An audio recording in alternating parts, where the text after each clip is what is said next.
안녕하세요. 박문기입니다. 여러분, 이번 시간에도 저번 시간에 이어가지고 우리 선망에 대해서 살펴보도록 하겠습니다. 저번에는 우울에 대해서 살펴봤잖아요. 지금은 선망에 대해서 살펴보겠습니다.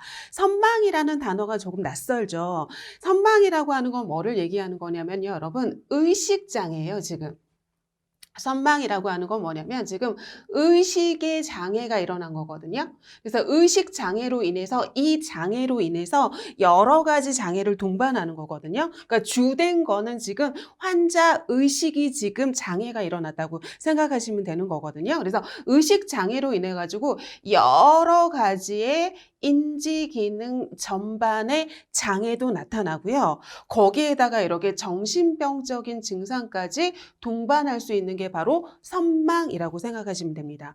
선망은 의식 장애로 인해서 의식이 없어지니까 여러 가지 인지 장애 증상을 동반하고 거기에다가 이렇게 뭐 환시라던가 이렇게 환청이라던가 눈에 뭐 다른 게 보이고 막 다른 소리가 들리는 이런 정신병적인 증상까지 동반하는 걸 선망이라고 생각하시면 되고요. 그리고 이 선망은 굉장히 특징적인 게 뭐냐면요, 여러분. 갑자기 급격하게 발생하는 게 특징이에요. 우리 치매 같은 경우에는 서서히 이렇게 발생을 하잖아요. 그래서 우리 노인에게 나타나는 그 알츠하이머병 같은 경우에는 서서히 이 안 좋은 단백질 성분이 쌓여가지고 이렇게 서서히 발생을 하는 거거든요. 그런데 선망은 어느 날 갑자기 급격하게 발생하는 게 특징이에요. 그래서 수시간 내에 발생하기도 하고요. 아니면 며칠 내에 이렇게 발생하기도 하는 굉장히 급격하게 발생하는 거고요. 근데 급격하게 발생하는 거에 비해서 그것만큼 뭐냐면 또 급하게 이렇게 치료돼요. 그래서 보통은 이렇게 며칠 동안만 지속이 되고요. 그리고 난 다음에 며칠 지속되다가 이렇게 회복되는 경향이 있어요. 간혹은 몇 주 정도 지속이 되기도 하고 몇 달 정도 지속되기도 하지만 대부분은 급격하게 발생을 해서 한 며칠 정도 지속되다가 회복되고 그러거든요. 근데 이게 반복되기도 하기는 하지만 며칠 정도 지속되다가 이렇게 회복되는 게 특징이라고 생각하시면 되겠습니다. 그리고 특징 중에 뭐냐면 증상의 기복이 굉장히 심한 게 특징이거든요. 그러니까 괜찮아진 듯 하다가 갑자기 나빠지고 괜찮아진 듯 하다가 갑자기 나빠지고 그리고 호전과 악화를 갖다가 굉장히 이렇게 기복이 심하게 이렇게 나타나는 게 특징이라고 생각하시면 되겠습니다. 선망은 의식의 장애로 인해서 여러 가지 인지 장애랑 이렇게 환시나 환청 같은 정신병적 증상까지 동반을 하고 그리고 어느 날 갑자기 급격하게 발생을 하지만 급격하게 발생하는 것만큼 한 며칠 동안 지속되다가 회복이 되고 그리고 증상이 이렇게 굉장히 기복이 심해가지고 좋아진 듯 하다가 갑자기 나빠지고 좋아진 듯 하다가 갑자기 나빠지고 이렇게 증상이 기복이 심한 게 특징이라고 생각하시면 돼요. 그래서 우리 선망이 어떤 건지 정의에 대해서 한번 살펴봤고요. 다음은 이게 왜 나타나는지 선망의 원인에 대해서 살펴볼 건데요. 원인은 그렇게 중요하지는 않습니다, 여러분. 여러 가지 원인으로 인해 가지고 그러니까 다양한 원인으로 인해서 노인들은 이렇게 선망 같은 게 나타날 수 있는데요. 뭐 인지가 손상이 됐다던가 치매라던가 아니면 지금 심한 우울 상태라던가 아니면 굉장히 심한 영양 부족 상태라던가 이런 상태가 됐을 때도 갑자기 선망이 나타날 수도 있고요. 아니면 약물 사용으로 인해서 갑자기 선망이 나타날 수도 있고요. 아니면 계속 침상이나 실내에서만 이렇게 지내다가 선망이 나타날 수도 있고 아니면 탈수로 인해서 나타날 수도 있고 아까 여기처럼 심한 이렇게 영양 부족이나 이런 여러 가지 원인에 의해서 갑자기 어느 날 갑자기 의식장애가 나타나는 선망이 나타날 수 있다고 생각하시면 돼요. 그러면 이 선망의 증상에 대해서 살펴보도록 하겠는데요. 선망은 제가 아까 뭐라 그랬냐면요. 이 선망은 이렇게 생각을 하시면 돼요, 여러분. 지금 뭐가 나타난 거냐면 의식장애가 어느 날 갑자기 급격하게 나타난 거고요. 이 의식장애로 인해서 지금 뭐까지 동반하는 거냐면 인지장애 증상까지 동반을 하고요. 이 의식장애로 인해 가지고 정신병적인 이런 증상까지 정신병적인 증상까지 요 두 가지를 갖다가 동반하는 걸 갖다가 이걸 선망이라고 생각하시면 되는 거거든요. 그럼 이런 것들이 증상으로 나온다고 생각을 하시면 돼요. 그럼 이게 의식장애잖아요. 그죠? 그래서 의식장애이기 때문에 의식 수준의 변화가 나타나겠죠. 의식 수준의 변화가 나타나는데 이 의식 수준이라고 하는 건 어떻게 나타나는 거냐면 의식 수준이 굉장히 명료한 단계도 있고요. 다음에는 뭐냐면 굉장히 졸리운 상태인 뭐가 있냐면 우리 기면 상태라고 하는 것도 있고요. 다음에 이 환자가 굉장히 혼돈된 상태일 수도 있고요. 다음에 뭐냐면 혼미한 상태일 수도 있고 그 다음에 반혼수 상태일 수도 있고 그 다음에 뭐냐면 나중에는 이렇게 혼수 상태로 넘어가는 거거든요. 그래서 이게 지금 의식 수준의 변화 단계를 갖다가 제가 이렇게 하는데 요거를 외우실 필요는 없고요. 이렇게 의식 수준이 이렇게 변화된다는 걸 알고 계시면 되거든요. 그럼 이 의식 수준의 변화로 인해서 지금 이 명료한 단계에서 약간 졸리운 상태인 그래서 잠이 덜 깰 것 같은 이런 기면 상태가 나타나기도 하거든요. 그래서 잠에 덜 깼거나 이렇게 졸리운 상태처럼 행동하는 게 보이고요. 다음에 제가 인지장애 증상 나타난다 그랬잖아요. 그러니까 주의력 감퇴되는 거고요. 그리고 이 인지장애 증상 나타나니까 시간, 장소, 사람에 대해서 이렇게 잘 모르는 이런 진압력 장애 같은 증상 나타나고요. 이 인지장애로 인해서 인지장애, 뭐 지각장애 이런 증상 나타나는 거고 제가 이렇게 정신병적인 증상까지 나타난다고 그랬잖아요. 그렇기 때문에 여기에 망상이라던가 이렇게 불안정하다던가 이렇게 초조하다던가 이렇게 정신병적, 망상이 왜 정신병적 증상이잖아요. 그래서 헛된 믿음이죠. 이렇게 현실에 근거하지 않는 그런 믿음을 망상이라고 하고 환시나 환적 같은 이런 정신병적 증상이 이렇게 동반한다고 생각하시면 되고요. 그리고 제가 아까 급격하게 발생하면서 증상의 기복이 굉장히 심하다 그랬잖아요. 그러니까 수시간 내에 아니면 수일에 걸쳐서 이렇게 급격하게 발생을 하고 호전과 악화가 반복이 되면서 이렇게 증상의 기복이 굉장히 심한 게 특징이라고 생각하시면 됩니다.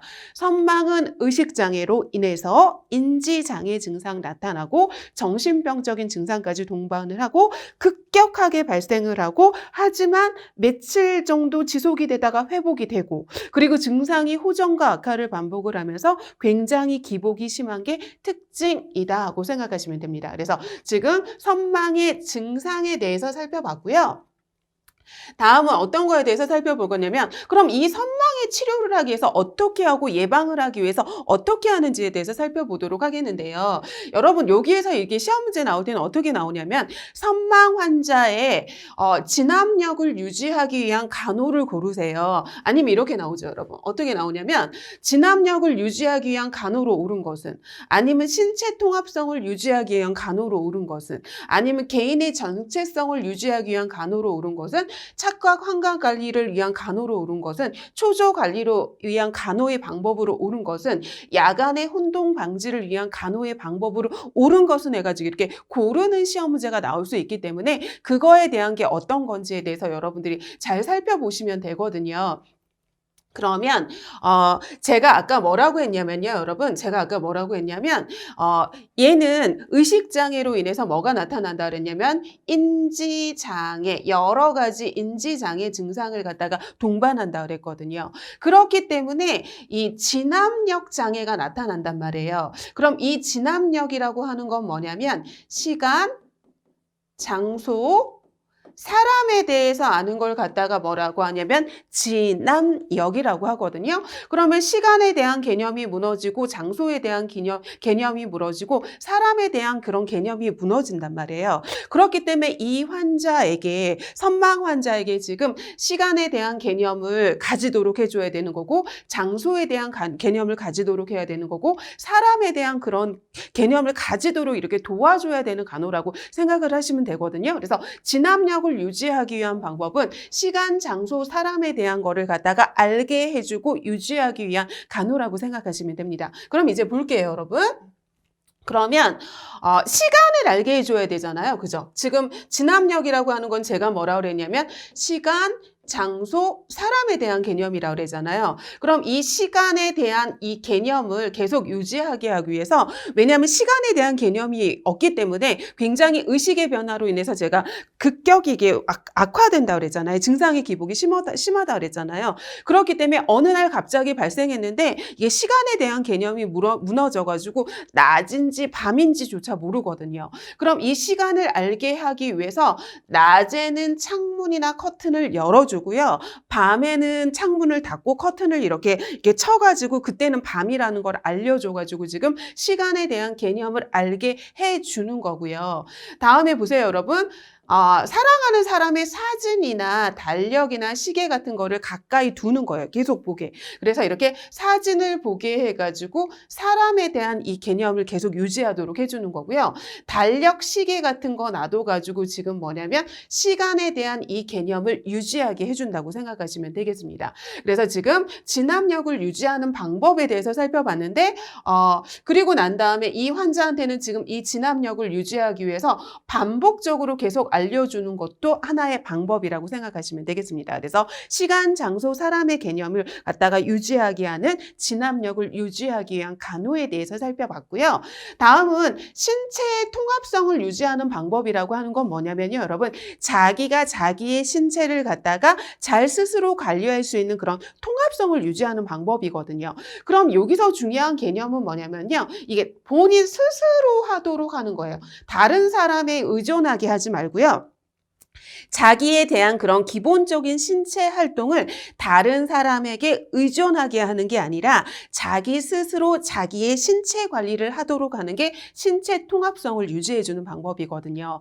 그렇기 때문에 지금 이 노인 대상자가 선망을 가진 이 대상자분께서 신체의 통합성을 유지하기 위해서 스스로 할 수 있는 일은 스스로 할 수 있도록 지지해 주는 거고요. 수동적인 관절 운동이 아니라 수동적이라고 하는 건 다른 누군가에 의해서 이루어지는 그런 운동을 수동적이라고 하는 거고요. 능동적이라고 하는 건 뭐냐면 스스로 하는 거거든요. 그래서 이렇게 능동적인, 스스로 할 수 있는 이 능동적인 관절 운동이나 스스로 할 수 있는 이런 것들을 할 수 있도록 이렇게 제공해 줘가지고 스스로 하게 해서 자기의 신체를 갖다가 통합할 수 있는 그런 능력을 유지할 수 있도록 해준다고 생각을 하시면 되고요.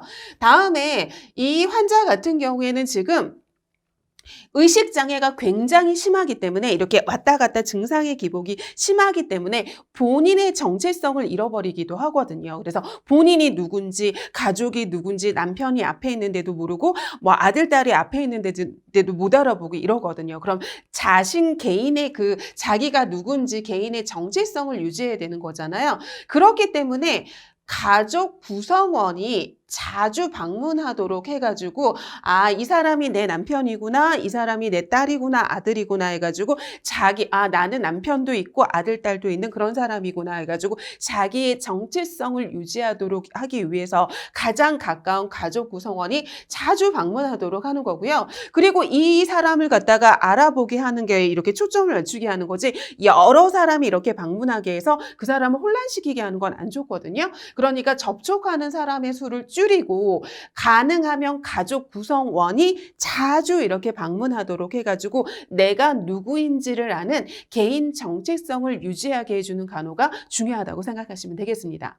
다음에 정신병적인 증상 제가 동반한다 그랬잖아요. 그렇기 때문에 초조하거든요. 초조한 환자한테는 어떻게 해줘야 되는 거냐면 단호하게 얘기해줘야 되는데 하지만 부드럽게 해줘야 되는 거죠. 그래서 대상자를 부드럽게 이렇게 해주는 게 하나의 방법이라고 생각을 하시면 되고요. 다음에 제가 아까 정신병적 증상 나타난다 그랬잖아요. 그죠? 그러니까 뭐냐면 착각을 하기도 하고 환각 같은 게 나타난단 말이에요. 그래서 이게 착각 증상이라던가 환각 증상이 나타나는데요. 착각이라고 하는 건 이거예요. 이게 뭐냐면 여러분 착각과 환각의 차이점을 좀 얘기를 해드릴게요. 착각이라고 하는 건 뭐냐면 만약에 IV 이렇게 내가 영양액 주사를 맞고 있어요. 이렇게 영양액을 갖다가 이렇게 해가지고 환자가 누워가지고 이렇게 영양액 주사액을 팔에다가 이렇게 해가지고 맞고 있는데 이 주사, 이 수액줄 있잖아요. 이 수액줄을 보고 난 다음에 이걸 갖다가 뱀으로 보이는 이 수액줄이 뱀으로 보인다 그러면 이 수액줄을 뱀으로 착각하는 거예요. 그런데 지금 아무것도 앞에 없는데 착각할 만한 것도 없고 아무것도 없는데 아무것도 없는 상태에서 뱀이 보이고 아무것도 없는 상태에서 귀신이 보이고 아무것도 없는 상태에서 뭐 어떤 소리가 들리고 이런 건 뭐냐면 환각이라고 하는 거거든요. 그래서 어떤 사물을 오해하는 거는 착각이라고 하는 거고요. 아무런 오해할 소지가 없는 상태에서도 어떤 게 보이고 환시, 그러니까 얘는 뭐냐면 환시, 뭐 환청, 뭐 환촉 이런 걸 갖다가 뭐라고 하냐면 환각이라고 얘기를 하는 거거든요. 바로 이게 정신병적인 증상인데요. 그럼 이럴 때는 대상자가 뭐가 보여요? 어떤 소리가 들려요? 막 이럴 때 그 말은 그건 안 보이는 물체인데 보이는 거고 안 들리는 건데 들리는 거잖아요. 그럼 그 말을 무시하는 게 아니라 환자의 말은 경청은 해줘요. 경청은 해주는데 그게 실제로 존재하지 않는다는 현실은 확인시켜줘야 되는 거거든요. 무시하는 게 아니라 환자의 말은 경청해 주지만 그거는 현실에 존재하지 않는다는 건 확인시켜줘야 되는 거거든요. 그래서 현실을 확인할 수 있는 이렇게 환경을 만들어주는 게 하나의 간호라고 생각하시면 되겠습니다. 다음에 야간에 혼동 같은 게 많이 생기는데 왜냐하면 이렇게 시간에 대한 개념이 없기 때문에 밤인지 낮인지 이런 구별도 안 가고 의식장애가 굉장히 심하기 때문에 이게 혼돈 증상이 나타나기 때문에 밤에는 밤인지를 알려주기 위해서 창문 닫고 커튼 쳐주는 거고요. 커튼 치고 그다음에 지금 굉장히 혼돈해하고 불안해하고 무서워하고 막 이러니까 이 야간 조명 같은 게 켜져가지고 이렇게 불을 완전히 소등시켜주는 게 아니라 야간 조명 간접등 같은 게 커가지고 이렇게 불을 켜주는 게 하나의 간호라고 생각하시면 되겠습니다.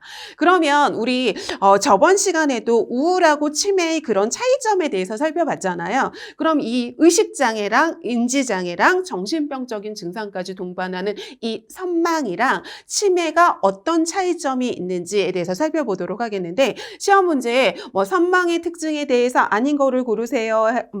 그러면 뭐 이게 지금 두 가지가 나와가지고 고르는 시험 문제가 나올 수 있기 때문에 잘 알고 계셔야 되거든요. 그럼 한번 살펴보도록 하겠습니다. 그러면 선망과 치매의 차이점에 대해서 볼게요, 여러분. 그럼 아까도 봤지만 선망이라고 하는 건 어느 날 갑자기 급격하게 갑자기 발생하는 거거든요. 그래서 급격하게 갑자기 발생하는 거죠. 갑자기 발생하는 거니까 얘는 무슨 질환이냐면 급성 질환에 속하는 거고요. 갑자기 발생하지만 얘가 제가 보통은 며칠 이렇게 지속이 되거든요. 며칠 지속이 되다가 회복이 돼요.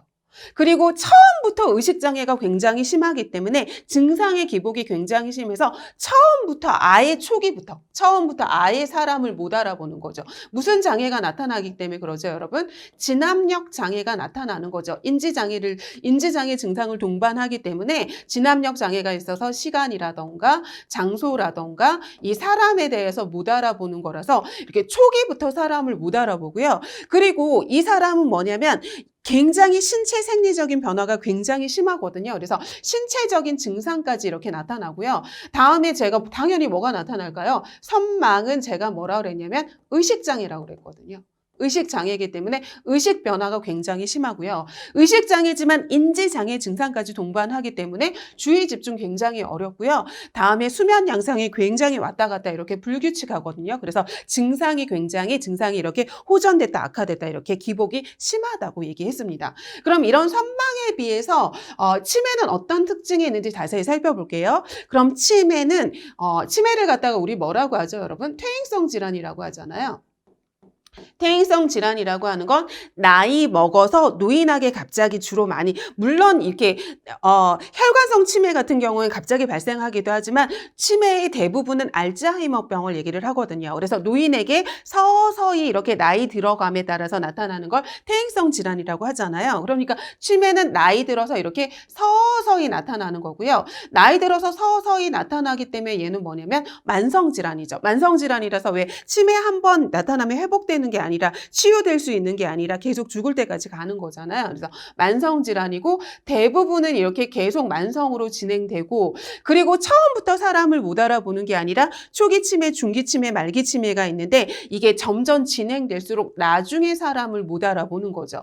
그리고 여러분 치매는 뭐냐면 인지장애가 나타난 거예요. 그래서 인지장애가 나타나가지고 주로 어떤 장애가 나타나는 거냐면 기억력에 저하가 주로 나타나는 게 바로 뭐냐면 치매거든요. 그렇기 때문에 인지장애이기 때문에 신체적인 변화는 별로 없어요. 그래서 내가 지금 내 신체적으로 어떤 기능이 안 좋아진다던가 그런 증상은 별로 없고요. 그래서 내가 갑자기 치매로 인해 가지고 뭐 소화기가 안 좋아진다던가 호흡기가 안 좋아진다던가 그런 거는 없고 그거는 노화로 인해서 나타난 거지 치매로 인해서 나타난 건 아니거든요. 치매는 인지장애 증상이 나타나는 거예요. 그래서 말기까지 의식의 변화는 없어요. 인지장애가 나타난 거거든요.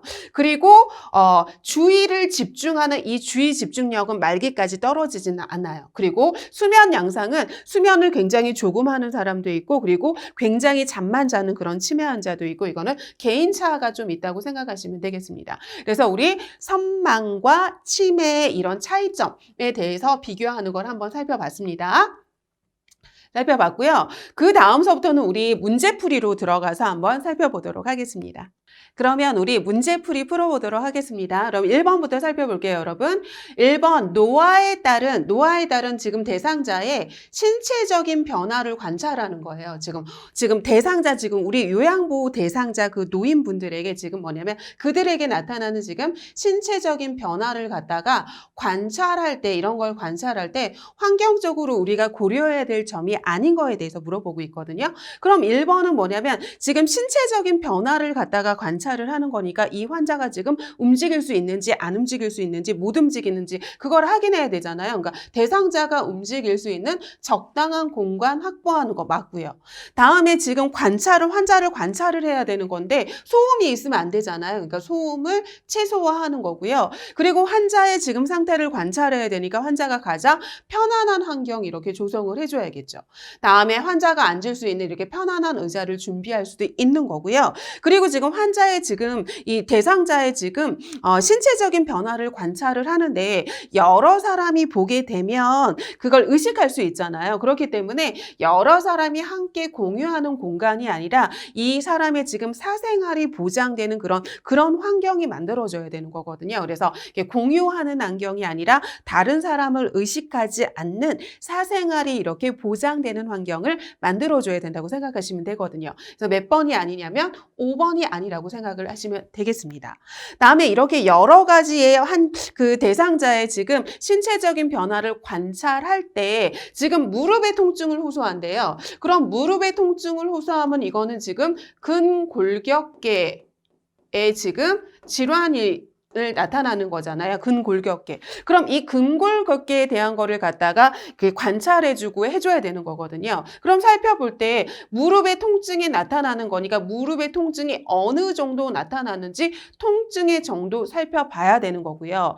다음에 어떨 때 무릎의 통증이 더 심한지 아니면 덜한지 지금 이게 악화시키는 요인이라던가 이걸 갖다가 약화시키는 요인이라던가 이렇게 완화시키는 요인이라던가 이런 거를 갖다가 살펴봐야 될 테고요. 다음 이거죠, 여러분. 무릎의 통증을 나쁘게 하는 악화시키는 요인이라던가 아니면 통증을 덜하게 하는 그런 요인이 어떤 건지 그런 요인이라던가 방법 살펴보는 거고요. 그리고 무릎의 통증으로 인해서 이렇게 움직임에 제한이 나타날 수 있잖아요. 그렇기 때문에 이 대상자가 무릎을 어느 정도 움직일 수 있는지 운동 범위에 대해서 살펴보는 거죠. 그래서 지금 다 뭐냐면 근골격계에 대한 거를 살펴본 건데요.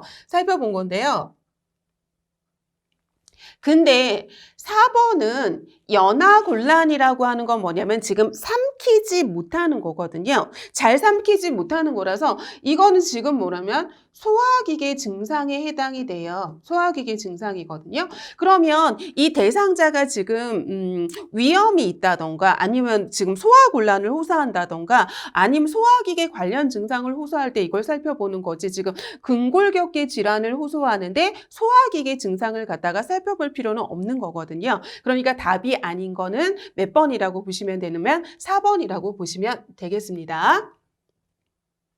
그러면 3번 볼게요, 여러분. 우리나라 노인들이 가장 많이 지니고 있는 만성질환에 대해서 물어보고 있거든요. 그럼 만성질환이라고 하는 거는 여러분 뭐냐면 이렇게 3개월 이상 이렇게 지속이 되거나 아니면 이렇게 6개월 이상 이렇게 계속 이렇게 지속이 되는 걸 만성질환이라고 얘기를 하잖아요. 그래서 당뇨병은 만약에 당뇨병, 고혈압 뭐 이런 거는 한 번 만약에 40세에 걸렸다. 그리고 이 사람이 80세에 사망을 한다. 그러면 40년간 이렇게 가지고 있는 계속 만성적으로 지니고 있는 거잖아요. 그러니까 당뇨병, 고혈압, 그다음에 우리 퇴행성 관절염 같은 것도 계속 가지고 가잖아요. 그리고 치매도 회복이 되는 게 아니잖아요. 계속 죽을 때까지 이렇게 가져가면서 계속 안 좋아지는 거죠. 그렇기 때문에 요거는 다 뭐냐면 계속 지니고 가는 만성 질환에 속한데 감기가 뭐 10년, 20년, 30년, 40년 계속 가는 거 아니잖아요. 그래서 감기는 어느 정도 앓다가 낫는 거잖아요. 그렇기 때문에 이 감기는 만성 질환이 아니라 어디에 속하는 거냐면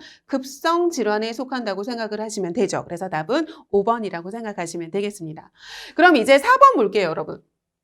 4번을 보시면 폐렴의 증상을 얘기하고 있어요. 그럼 폐렴이라고 하는 건 폐의 염증을 얘기하는 거거든요. 이렇게 양쪽에 이렇게 폐가 있으면 이 폐에 폐에 염증이 생긴 걸 폐렴이라고 하는 거고요. 그럼 이 폐니까 지금 어디에 지금 질환이 나타난 거냐면 호흡기계 질환이 나타난 거예요. 그럼 증상은 거의 다 호흡기계 질환이기 때문에 호흡기계 관련된 증상이 나타난다고 생각을 하시면 되거든요.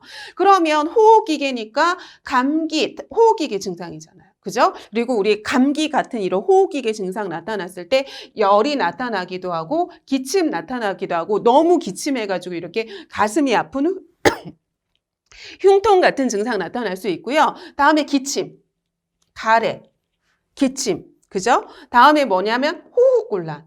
그리고 너무 열나가지고 이렇게 두통 막 같은 거 나타날 수 있고요. 그죠? 그럼 이게 다 뭐예요, 여러분? 다 호흡기계 질환하고 관련이 있는 거잖아요. 그런데 이명이라고 하는 건 귀에 어떤 게 찍 하고 소리가 들리는 거는 그러니까 이거는 감각기계 증상이 나타나는 거고 팔다리 저림 같은 경우는 지금 신경계 증상이라던가 아니면 순환기계 증상을 나타낸 거잖아요. 그러니까 호흡기계 증상이랑 관련이 없는 건 몇 번이냐면 1번이라고 보시면 되겠습니다.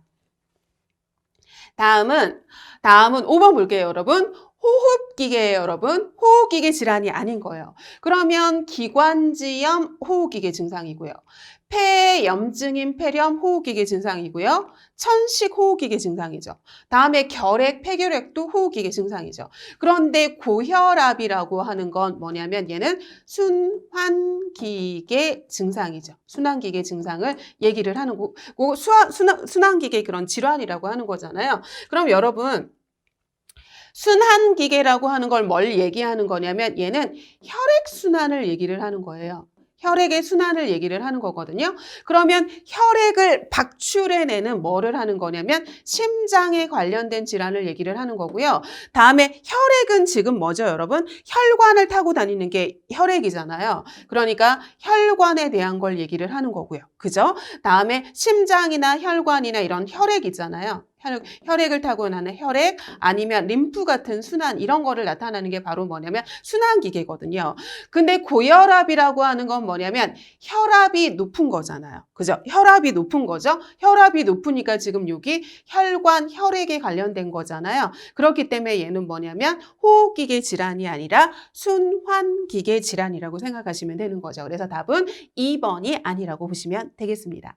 다음은 고혈압에 대한 설명으로 맞는 걸 물어보고 있어요, 여러분. 지금 고혈압이라고 하는 건 혈액의 압력이 높은 걸 고혈압이라고 얘기를 하는 거죠.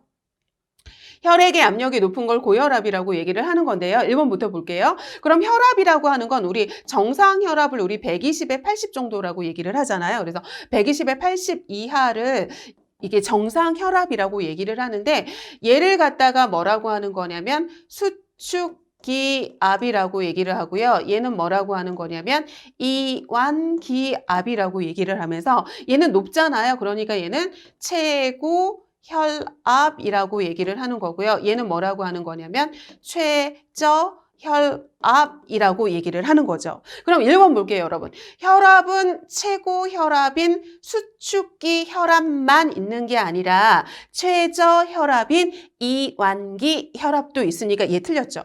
다음에 혈압은 여러분 앉아서 잴 때 다르고 누워서 잴 때 다르고 그리고 내가 지금 막 이렇게 숨 차가지고 달려왔을 때 이렇게 막 계단 올라왔을 때 다르고 약간 휴식 취했을 때 다르고 내가 스트레스 쌓였을 때 이게 혈압 잴 때 다르고 아니면 안정 취했을 때 다르고 음식을 섭취했을 때 다르고 이렇게 변화가 굉장히 심하거든요. 그래서 혈압은 여러 가지에 따라서 얘가 변화하지 않는다가 아니라 변화를 자주 하죠. 그죠? 변화가 굉장히 심하죠.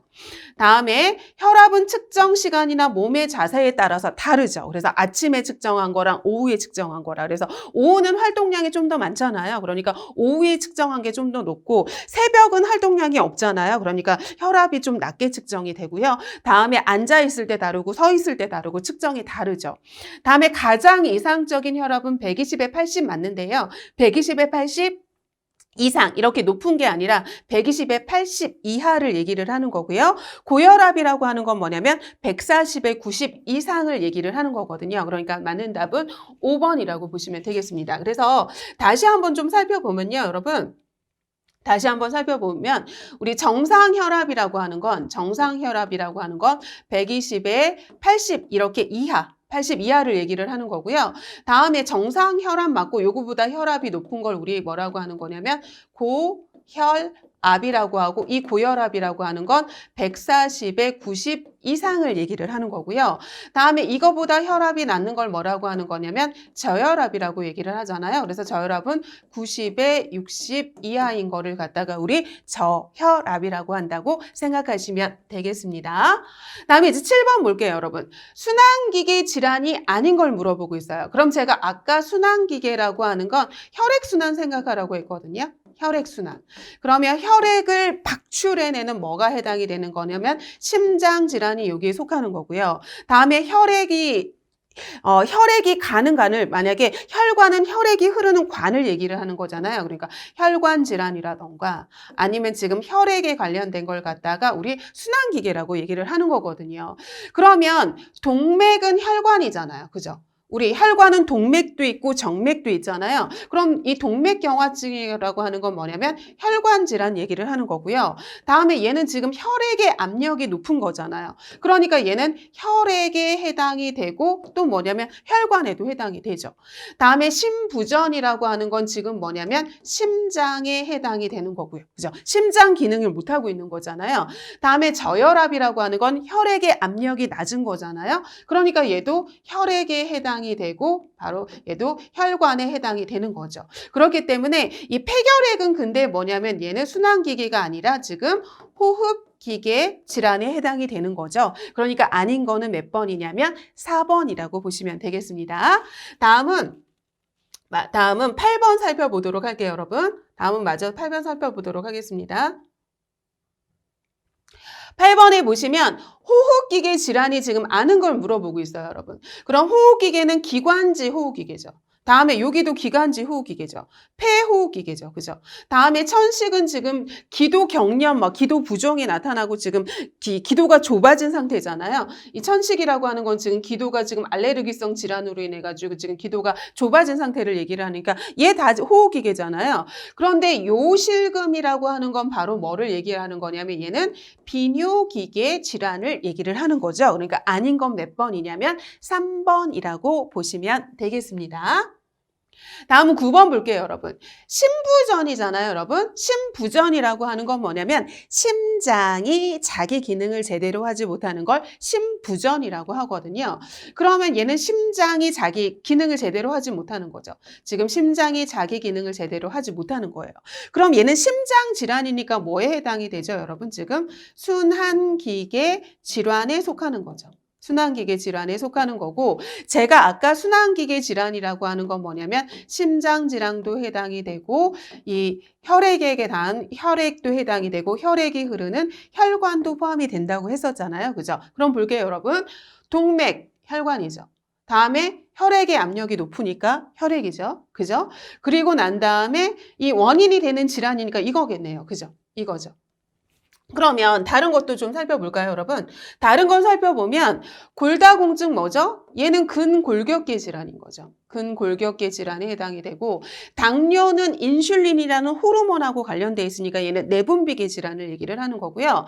다음에 백내장이라고 하는 건 시각이니까 얘는 뭐냐면 감각계 질환에 속하는 거고요. 신장병이라고 하는 건 신장이니까 비뇨기계 질환에 속하는 거고 난청은 귀가 안 들리는 거잖아요. 그러니까 얘도 뭐냐면 감각기계 질환에 속하는 거고 부정맥은 즉은 얘는 뭐냐면 부정맥은 뭐냐면 심장 맥박 있잖아요. 맥박이 너무 갑자기 빨리 뛰기도 하고 갑자기 느리게 너무 빨리 뛰거나 그러니까 심장이 지금 너무 빨리 뛰거나 아니면 뭐냐면 너무 그러니까 심장이 뛰는 걸 우리 맥박이라고 하잖아요. 그러니까 심박동수가 너무 빠르게 뛰거나 너무 느리게 뛰거나 불규칙하게 뛰는 걸 뭐라고 하는 거냐면 부정맥이라고 하거든요. 그러니까 얘도 심장에 해당되니까 순환기계 질환에 속해요. 다음에 심근경색증이니까 얘 순환기계 질환이고 위궤양이니까 얘는 소화기계 질환이죠. 그러니까 우리 순환기계에 속하는 건 동맥, 혈관, 혈액의 압력이 높은 거니까 1번이라고 보시면 되겠습니다. 다음에 이제 10번 살펴보도록 할게요. 10번 살펴보도록 하겠는데요. 그럼 10번 보시면 관절염인데 지금 류마티스 관절염에 대해서 물어보고 있어요, 여러분. 그럼 제가 두 가지 관절염을 좀 비교를 해드리려고 하거든요, 여러분. 그럼 두 가지 관절염을 비교를 해드릴 건데요. 뭐냐면 우리 퇴행성 관절염이 있죠, 그죠? 우리 뭐가 있냐면 퇴행성 관절염이 있어요. 그죠? 퇴행성 관절염이 있고 지금 얘기한 게 뭐가 있냐면 류마티스성 관절염이 있어요.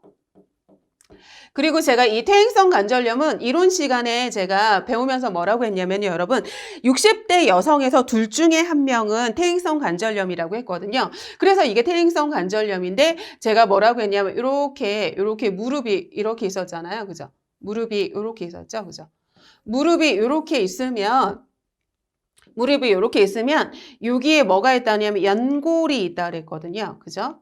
이렇게 뭐가 있다 그랬냐면 이게 바로 뭐냐면 연골이었잖아요. 그런데 나이 들어서 연골을 하도 많이 써가지고 이 연골이 닳아가지고 없어져 버렸단 말이에요. 그래서 우리가 무릎을 사용할 때마다 이 뼈랑 뼈가 닿는 거죠. 골과 골이 닿아가지고 아픈 게 퇴행성 관절염이고 골과 골이 닿아서 아프니까 얘를 갖다가 뭐라고 했냐면 골관절염이라고 얘기를 했거든요. 그럼 이거의 차이점을 좀 살펴볼게요, 여러분. 차이점을 좀 살펴보겠는데요. 보세요.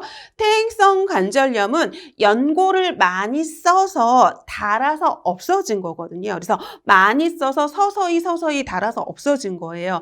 그러니까 이건 바로 뭐냐면 나이가 이렇게 많이 든 사람한테 주로 많이 걸리는 거고요. 그리고 얘는 무슨 질환이냐면 지금 근골격계 질환에 해당이 되는 거죠. 왜냐하면 지금 연골이 닳아서 없어진 거잖아요. 그죠? 그리고 이거는 뭐냐면 60대 여성의 둘 중에 한 명은 바로 퇴행성 관절염이라니까 여성이 주로 많이 생기는 거라고 생각하시면 되는 거죠. 그리고 이거 같은 경우에는 여러분 자기가 이 양쪽 팔이든 양쪽 무릎이든 주로 많이 사용하는 곳이 있거든요. 그러면 만약에 내가 왼쪽을 많이 사용한다 그러면 왼쪽의 통증이 더 심하거든요. 그래서 이 양쪽이 똑같이 아픈 게 아니라 자기가 주로 많이 사용한 부분이 아파요. 왜냐하면 지금 이게 닿을 때마다 아프기 때문에 움직일 때 아픈 거거든요. 그렇기 때문에 얘는 뭐냐면 한쪽의 통증이 주로 더 심하다고 이렇게 생각을 하시면 돼요. 그런데 류마티스성 관절염은 뭐냐면 얘는 지금 연골이 닳아서 없어진 게 아니라요. 여러분 여기에 뭐가 있냐면 활액이라고 하는 게 있어요. 활액이라고 있고 이거는 활액을 쌓으니까 뭐라고 하는 거냐면 얘를 갖다가 활막이라고 얘기를 하거든요. 그런데 얘는 지금 활액에 염증이 생긴 거예요. 그런데 이 염증이 한 번 생기고 없어지는 게 아니라 얘가 이게 반복적으로 이렇게 되면서 이 활액이 딱딱하게 굳어서 이 활액이 딱딱하게 이렇게 굳거든요. 굳어가지고 이 무릎을 움직이기 굉장히 힘든 게 바로 뭐냐면 이게 류마티스성 관절염이거든요. 그런데 이거는 뭐냐면요, 여러분. 자가 면역 질환이에요. 자가 면역 질환이라고 하는 건 뭐냐면 자기 자신이 자기 몸을 공격하는 질환을 자가 면역 질환이라고 하거든요. 그래서 얘는 근골격계 질환이 아니라 자가 면역 질환에 속해요. 자가 면역 질환에 속하고요. 자기가 자기 자신을 공격하는 자가 면역 질환에 속하고요. 그리고 자가 면역 질환은 나이 들어서 생기는 게 아니라 이렇게 젊은 층 있잖아요. 그래서 20대나 이렇게 30대 아니면 40대 이렇게 젊은 층에 주로 많이 호발을 하고요. 역시 류마티스성 관절염도 여성이 주로 많다고 생각을 하시면 되고요. 자가 면역 질환이기 때문에 양쪽이 대칭적으로 나타나요. 그래가지고 왼쪽이 아프면 오른쪽이 아프고 그래서 얘는 한쪽 이래서 한쪽이니까 얘는 비대칭적인 거잖아요. 비대칭적인 통증이 있는데 얘는 뭐냐면 양쪽이 다 아프거든요. 그래서 양쪽이 다 아파서 이게 뭐가 있냐면 대칭적인 통증이 있는 게 특징이고요. 그리고 둘 다 아침에 이렇게 아침에 자고 일어나면 움직이지 않고 잤기 때문에 이게 조조강직이라고 하거든요. 조조강직. 그럼 조조강직이라고 하는 게 뭐를 얘기를 하는 거냐면 아침에 일어났을 때 거기가 딱딱하게 굳는 거예요. 그러면 여기는 지금 뭐냐면 딱딱하게 굳은 조저강직이 나타나는데 이 조저강직이 풀리는데 이렇게 온찜질이나 이런 거를 하게 되면 조저강직이 풀리는데 얘는 30분 정도, 30분 미만으로 이게 풀리거든요. 그런데 이 류마티스성 관절염은 여기 있는 활액이 딱딱하게 굳어 있는 이렇게 상태이기 때문에 얘가 풀리려면 굉장히 이거보다는 좀 오래 걸리거든요. 그래서 이 조저강직이 풀리는데 한 1시간 이렇게 지속이 되는 게 이 두 개의 차이점이라고 생각하시면 되겠습니다. 그러면 문제 풀어보도록 할게요, 여러분. 그럼 문제 풀어볼 텐데요. 지금 퇴행성 관절염을 물어보는 게 아니라 자가 면역 질환인 류마티스성 관절염에 대해서 물어보고 있는 거거든요. 그럼 류마티스성 관절염은 활막에 생기는 이유가 잘 생기지 않은 만성 염증이거든요. 지금 이 활액을 싸고 있는 이 활막에 염증이 생기는 만성 염증이에요. 그래서 얘가 좀 호전됐다가 악화됐다가 계속 이렇게 반복을 하는 만성 염증 맞고요. 알려지지 않은 염증이다. 그래서 만성 염증이다. 그래서 요거 맞습니다, 여러분. 요거 맞고요. 다음에 여자보다 남자에게 많은 게 아니라 여자에게 훨씬 많아서 얘 틀렸어요. 다음에 주로 50대, 60대가 아니라 얘는 뭐냐면 젊은 층에 주로 많아요. 이렇게 젊은 층에 주로 많고요. 다음에 유전병 아니고요. 자가 면역 질환이에요. 유전병 아니고요. 간절 부위만 약간 통증이 있는 게 아니라 양쪽이 대칭적으로 아프면서 자가 면역 질환이라서 전신적인 통증을 좀 호발을 하거든요. 수반을 하거든요. 그래서 맞는 답은 몇 번이냐면 1번이라고 보시면 되겠습니다. 다음에 11번. 요실금의 증상에 대한 설명으로 옳지 않은 거에 대해서 물어보고 있습니다, 여러분. 그럼 이 요실금이라고 하는 걸 볼게요, 여러분. 그럼 여러 가지 요실금이 있잖아요. 복부의 압력이 증가하는 복압성 요실금이라고 하는 건 복부의 압력이 증가해서 생기는 거죠. 그래서 복부의 압력이 증가하는 기침을 한다던가 재채기 하는 이 복부의 압력이 증가하는 상황에서 나타나는 거 맞고요. 다음에 절박성 요실금은 긴급성 요실금이라고 하잖아요. 그래서 내가 소변을 보고 싶다는 요의를 느끼자마자 바로 배출되는 걸 절박성 요실금, 긴급성 요실금이라고 하는 거죠. 그럼 내가 요의를 느끼자마자 그 자리에서 바로 배출되는 거거든요. 그런데 절박성 요실금은 화장실에 가도 소변이 안 나오는 게 아니라 내가 소변을 보고 싶다는 요의를 느끼자마자 바로 소변이 나와버리는 거예요. 그러니까 아닌 건 몇 번이냐면 3번이라고 보시면 되겠습니다. 절박성 요실금은 요의가 들자마자 소변이 바로 나오는 증상이다. 다음에 역류성 요실금은 지금 소변이 배출되지 않아서 이게 방광이라고 하고요. 다음에 여기가 소변이 배출되는 요도라고 얘기를 하면 지금 소변이 가득 차 있는데 얘가 안 나오는 거예요. 그러니까 이 소변이 이렇게 역류돼 가지고 이렇게 나오는 걸 갖다가 역류성 요실금이라고 하잖아요. 그래서 역류성 요실금은 방광에서 소변이 조금씩 이렇게 흘러 넘치는 요실금을 얘기를 하는 거죠. 그래서 아닌 답은 3번이라고 보시면 되겠습니다. 다음에 이제 12번 볼게요, 여러분. 골다공증의 지금 원인이 아닌 걸 물어보고 있어요. 그러면 골다공증은 왜 생기는 거냐면 폐경기 여성 호르몬의 부족으로 생기죠, 여러분. 이 여성 호르몬은 뭐를 얘기를 하는 거냐면 에스트로겐 얘기를 하는 거거든요. 에스트로겐. 그런데 이 에스트로겐은 뼈를 지켜주는 호르몬이거든요. 그런데 폐경이 되면 뼈를 지켜주는 이 에스트로겐이라는 호르몬이 안 나오기 때문에 폐경기 여성의 골다공증이 많이 생기는 거고요. 다음에 심하게 이렇게 저체중인 경우에도 골격이 약하거든요. 그렇기 때문에 골다공증 잘 생기는 거고요. 다음에 칼슘 섭취를 안 해요. 그러면 뭐예요? 골다공증 생길 수밖에 없죠. 다음에 뭐냐면 흡연, 음주, 카페인을 다량 함유를 해도 카페인 같은 거 다량 먹으면 우리 커피 마시고 카페인 마시면 화장실 가잖아요. 그럼 화장실 갈 때 소변이 나올 때 칼슘도 같이 배출이 되거든요. 그렇기 때문에 이런 이유 맞는데요, 여러분. 내가 관절을 너무 많이 사용했잖아요. 그럼 이 관절을 많이 사용하게 되면 생기는 게 우리 아까 배운 뭐예요, 여러분? 퇴행성 관절염이죠. 얘는 퇴행성 관절염이라 많이 사용해서 연골이 닳아 없어져서 생기는 거잖아요. 그러니까 아닌 답은 몇 번이냐면 4번이라고 보시면 되겠습니다.